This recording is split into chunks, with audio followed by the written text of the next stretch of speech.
Tanya Pak Ustadz, jadi yang pertama, sholat sunat subuh itu katanya dunia dan sisinya. Terus kalau kita sholatnya di rumah, itu sama nggak? Itu yang pertama. Yang kedua, wudhu. Kalau berwudhu, kita sudah wudhu, terus menyentuh istri kita, apakah itu batal Pak Ustadz? Terima kasih. Wassalamualaikum warahmatullahi wabarakatuh.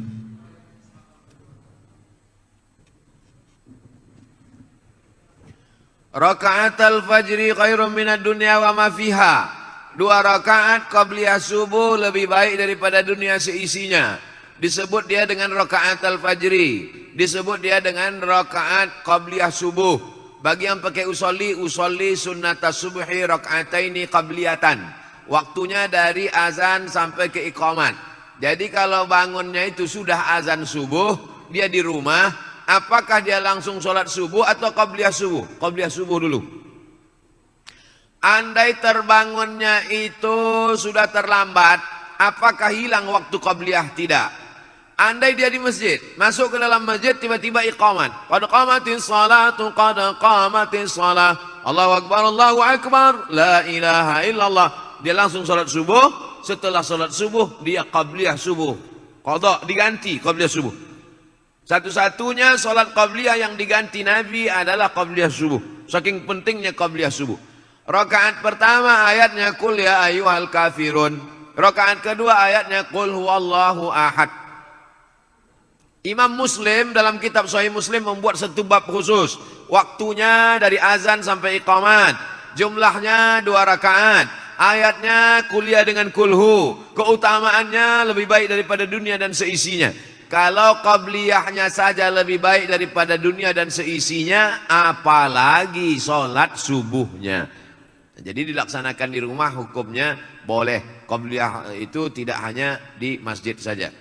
Lau ya'lamuna ma fil atamati was subhi. Seandainya mereka tahu pahala sholat subuh berjamaah dengan sholat isya berjamaah, la atauhu mahabwan. Mereka akan datang walaupun merangkak.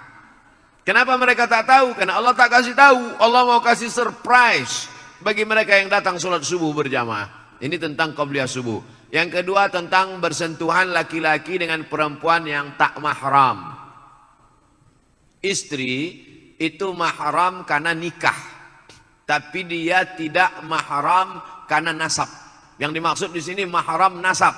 Apa beda mahram nasab dengan mahram nikah? Mahram nasab tak ada syahwat, tak ada nafsu. Orang dengan anaknya, kalau ada orang bernafsu dengan anaknya, ikat biar kami bawa ke panti sakit jiwa. Jadi nanti kalau ada orang mengatakan itu kan istrimu, istrimu itu kan mahrammu, maka tak batal wudu'mu. Yang dimaksud mahram di sini bukan mahram nikah, tapi mahram nasab. Yang tak batal itu dengan anak, dengan emak, dengan adik emak, dengan perempuan yang mahram karena nasab tadi, bukan karena mahram karena nikah. Nah, setelah jelas itu, setelah jelas mahramnya beda, baru saya jelaskan menurut mazhab. Menurut mazhab Hanafi, mazhab yang paling tua dulu, namanya Imam Abu Hanifah, mazhabnya Hanafi, tinggalnya di Kufah, Irak sekarang, meninggalnya tahun 150 Hijrah. Menurut mazhab Hanafi, bersentuhan laki-laki dengan perempuan tidak batal wudu. Karena makna ayat aula mastumun nisa. Kalau kamu menyentuh perempuan, makna menyentuh di situ, maaf, makna menyentuh di situ jima, bukan sentuh kulit. Tapi karena bahasa Quran itu tidak vulgar, bahasa Quran itu tidak porno, maka dia tidak katakan jima, dia katakan menyentuh. Tapi makna menyentuh di situ jima. Jima baru batal wudu. Kalau sekedar menyentuh tak batal menurut Hanafi. Itu makanya orang India, Pakistan, Bangladesh banyak dia menyentuh-nyentuh di Masjidil Haram waktu dia tak batal karena mazhab Hanafi. Mazhab Hanafi itu yang paling banyak di dunia ini. Turki, India, Pakistan, Bangladesh, Kufah, Irak. Mazhab yang kedua Maliki, nama imamnya Malik bin Anas, tinggalnya di Madinah, makamnya di Baqi samping Masjid Nabawi. Meninggal tahun 179 Hijrah. Menurut mazhab Maliki, bersentuhan laki-laki perempuan yang tak mahram batal kalau ada syahwat. Kalau tak ada syahwat tak batal. Bersahwat baru batal. Tak bersahwat tak batal. Yang ketiga mazhab Syafi'i. Nama imamnya Muhammad bin Idris. Makamnya di Mesir, di Kairo. Meninggal tahun 204 Hijrah. Menurut mazhab Syafi'i, asal bersentuh laki-laki perempuan mau bernafsu tak bernafsu batal. Bernafsu tak bernafsu batal. Wudu. Abdul Somad pilih pendapat mazhab Syafi'i. Kenapa pendapat itu yang Ustaz pilih? Karena saya dari kecil belajar mazhab Syafi'i. Di sekolah belajar mazhab Syafi'i, di Mesir belajar mazhab Syafi'i, dan menurut saya pakai mazhab ini lebih selamat. Lebih selamat apanya Pak Ustaz? Misal saya berwudu dari rumah, pergi undangan ke hotel, sampai di hotel mengucapkan selamat ke mempelai, selamat ya, selamat. Saya udah jaga, tapi yang perempuan itu disentuhnya ujung jari saya. Lalu kemudian saya sholat. Allahu Akbar. Datang setan berbisik, Abdul Somad, wudu kau batal. Kata saya, tidak, aku tak bernafsu. Kata setan, ada sikit gitu. Kan? Berkata-kata dalam pikiran. Tapi kalau saya pergi ke toilet, saya berwudu lagi, saya ulang wudu, saya sholat, maka hilang itu semua.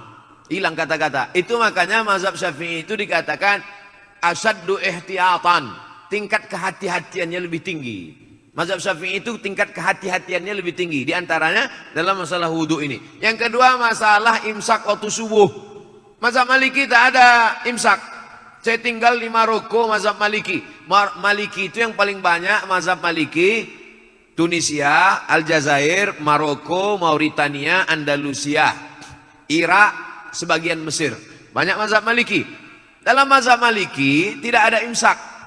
Jadi kulu makanlah, washrabu minumlah sampai azan.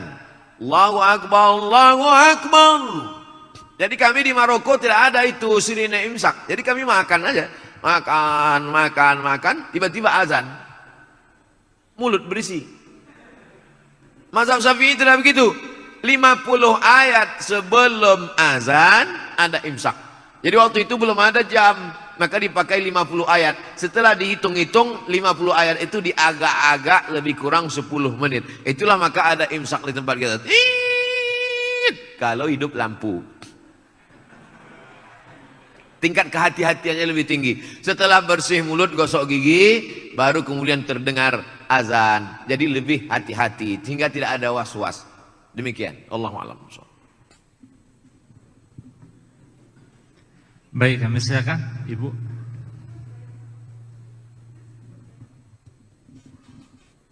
Assalamualaikum warahmatullahi wabarakatuh. Mau bertanya Ustadz Abdul Somad, begini Ustadz, kita kan sebagian besar dari pegawai PLN ini sudah dipotong zakat penghasilannya ya Ustadz ya. Nah mungkin sebagian besar dari kita misalnya bisa menyimpan dari tabungan yang dari penghasilan yang kita sisihkan itu berupa tabungan, apakah itu berupa tabungan di bank ataupun emas. Nah apakah itu ketika sudah mencapai nisabnya lagi 85 gram, apakah itu kita juga wajib kembali untuk mengeluarkan zakatnya atau seperti apa Ustadz? Terima kasih. Assalamualaikum warahmatullahi wabarakatuh.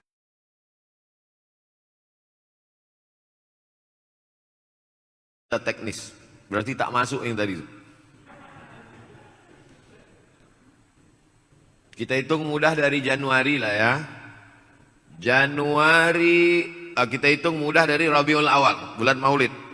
Rabiul Awal 1442, yaitu bertepatan nanti dengan November, sudah keluarkan zakatnya.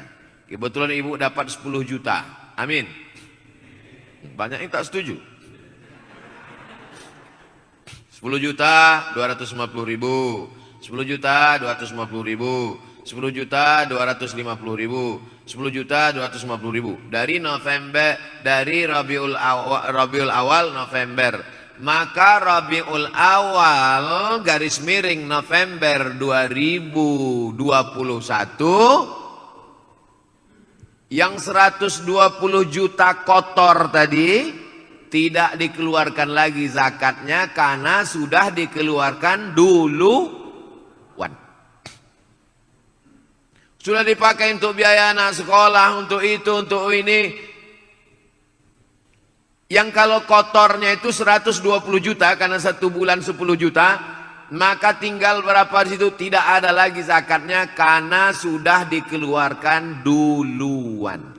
Oleh sebab itu catatannya mesti 2. Tapi kemudian ibu, bapak, tuan-tuan, ada tabungan. Maka yang pendapatan setahun tadi menggabung ke tabungan. Berapalah sisanya dari bayar itu, bayar ini, makan itu, makan ini habis, tersisa misalnya 30 juta.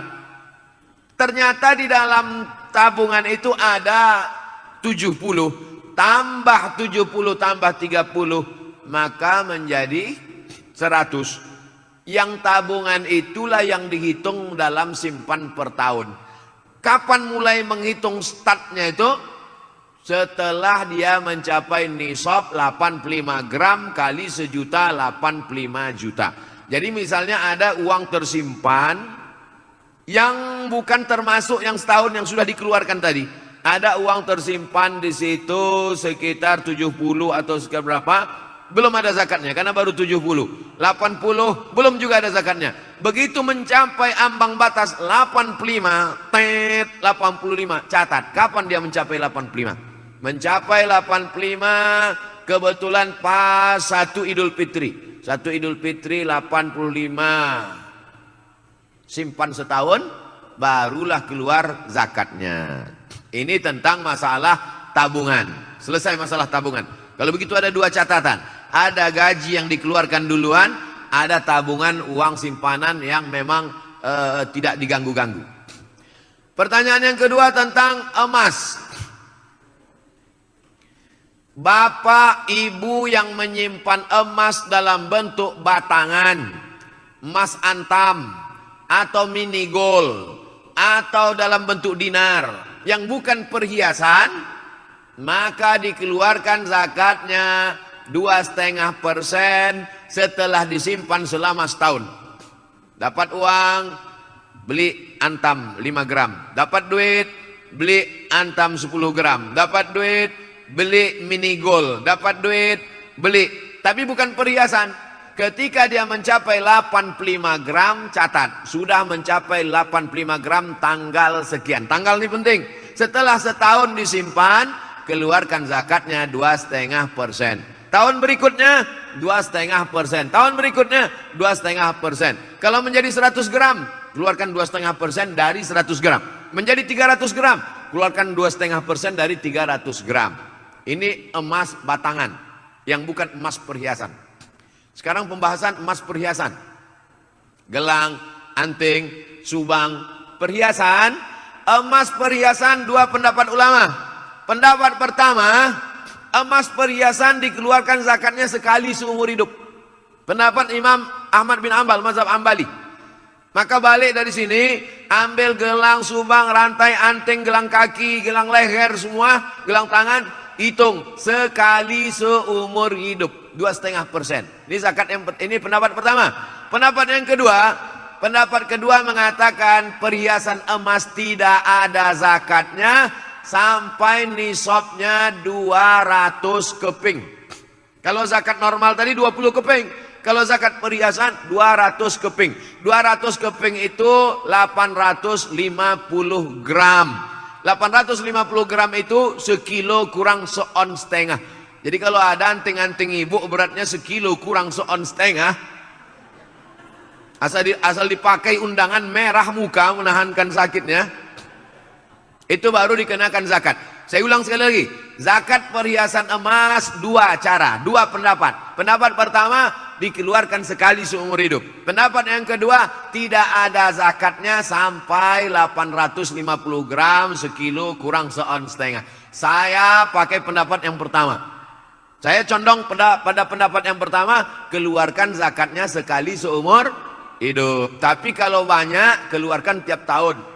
Cobalah hitung di rumah sendiri, kalau emasnya banyak, sekilo 2 kilo, nah itu keluarkan setiap tahun. Tapi kalau emasnya sedikit, keluarkan sekali seumur hidup. Karena kalau ditunggu sekilo kurang seon setengah, tak akan seumur hidup tak bayar zakat.